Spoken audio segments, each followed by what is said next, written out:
서울의 한 종합병원. 이렇게 넓은 의료 분야 중에서 오늘의 주인공이 있는 곳은 바로 영상의학과. 안녕하세요. 방사선사 이창미입니다.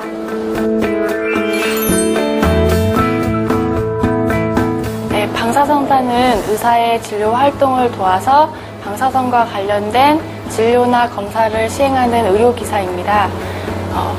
우리 신체 내부기관의 질병이나 장애를 진단하기 위해서 각종 방사선 장비를 조작하고 또 거기에서 얻은 의료 영상을 관리하고 방사성 물질을 이용해서 환자를 치료하는 일을 합니다. 전문적인 방사선 지식을 갖추고 방사선 장비를 이용해 질병 진단과 치료를 하는 방사선사. 자, 그럼 지금부터 방사선사가 하는 일에 대해 좀 더 자세히 알아볼까요? 일반 촬영을 기본으로 CT나 MRI, 초음파나 특수 촬영, 골밀도나 혈관 조형 등의 여러 가지 업무 파트를 로테이션 하면서 다방면으로 접하게 됩니다. 다양한 방사선 진단의 업무 중에서도 CT 검사를 담당하고 있는 주인공. CT는 컴퓨터 단층 촬영의 약자이고요.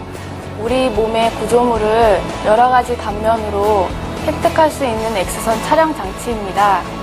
필요에 따라서 조형제를 사용해서 병변을 보다 명확하게 볼 수 있는 검사입니다. 그렇다. CT는 질병이 의심되거나 정밀 검사를 해야 할 때 기본이 되는 검사법. 지금은 무슨 일을 하고 있나요? 아까 전에 CT 검사를 하고 나서 영상이 맞게 올라왔는지 확인하는 작업이고요. 저희가 확인을 한 후에 영상학과 판독이가 볼 수 있도록 관리를 하게 됩니다. 그렇다. 영상의학과 전문의가 판독을 할 수 있게 기록된 영상을 관리하는 것 또한 방사선사의 일. CT 검사와 더불어 MRI 검사도 방사선사의 영역이다. 그렇다면 어떤 경우에 MRI 검사를 받게 되나요? 자장과 고주파를 이용하여 컴퓨터를 통해 재구성하여 영상화하는 기술입니다. MRI를 촬영하는 이유는 X선을 이용하는 CT와 다르게 인체에 해가 없는 자기장과 고주파를 이용해 CT보다 더 뛰어난 대조도와 해석력을 보여주기 때문입니다. CT 검사에 비해 우리 몸의 조직이 월등히 잘 보여서 근육, 인대, 연골, 디스크, 골수, 척수 등의 이상 소견을 발견하는데 매우 유용한 검사법이 바로 MRI라고 한다. 의료 분야 직종 중에서 방사선사는 피폭 선량이 가장 많은 직종이라고 한다. 때문에 피폭 선량을 측정할 수 있는 계측기를 항상 휴대하고 6개월에서 12개월에 한 번씩 정기검진을 받아야 한다. 그래도 혹시 방사선으로 인한 위험성은 없나요? 일반 사람들은 대부분 방사선이라고 하면 굉장히 위험하다고만 생각을 하시는데요. 병원에서 사용하는 방사선의 양은 환자나 방사선 종사자에게 크게 부여하지 않기 때문에 안전하다는 것을 꼭 말씀드리고 싶습니다. 임상병리사, 물리치료사, 작업치료사와 같은 의료기사 중 방사선사는 고용률도 안정되어 있고 임금도 높은 편이라고 한다. 방사선사가 되기로 결심한 계기는 무엇인가요? 진로를 결정할 때는 앞으로 일하게 되는 환경이나 취업률에 대해서 많이 생각해 보게 되는데요. 그래서 저는 취업률이나 일하는 환경이 병원이라면 좋겠다 생각이 들어서 건축가를 다니다가 방사선과로 전공을 바꾸게 됐습니다.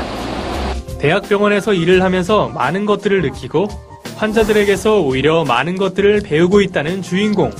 방사선사가 되려면 어떻게 해야 하나요?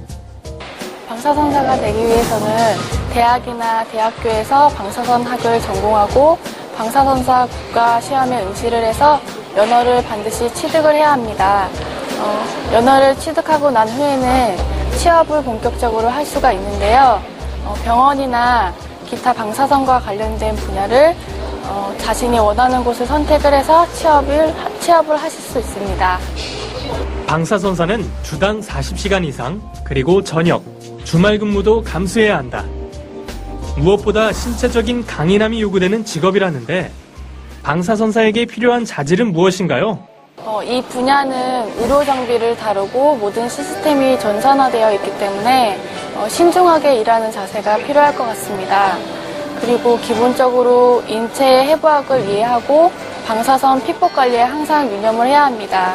교대 근무도 있고 야간 근무도 있고 또 응급 환자도 수시로 오시기 때문에 기본적으로 체력이 바탕이 돼야 이 일을 수월하게 하실 수 있을 것 같습니다.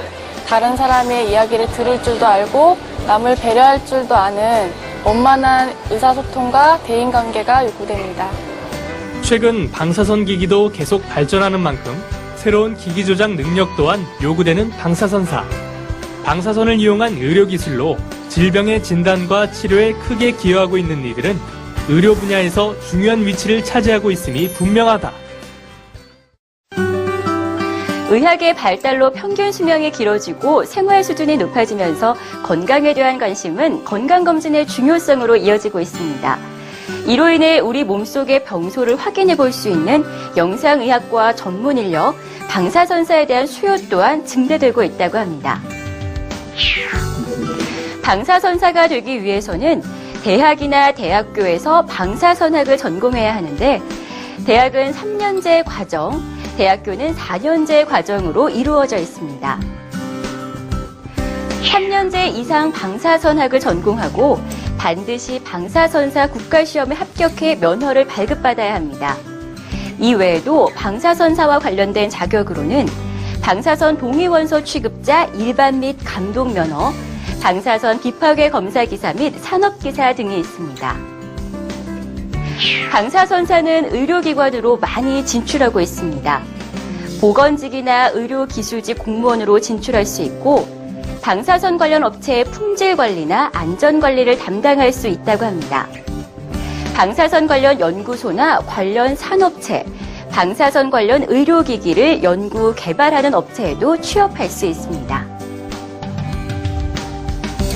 의료기기의 첨단화, 자동화가 진행되고 있는 요즘, 하지만 각 기기가 갖고 있는 특성이 다르고 방사선 검사는 개별적인 촬영 검사가 불가피한 전문가의 손길이 필요한 영역이므로 방사선사에 대한 수요는 앞으로 증가될 것으로 전망됩니다.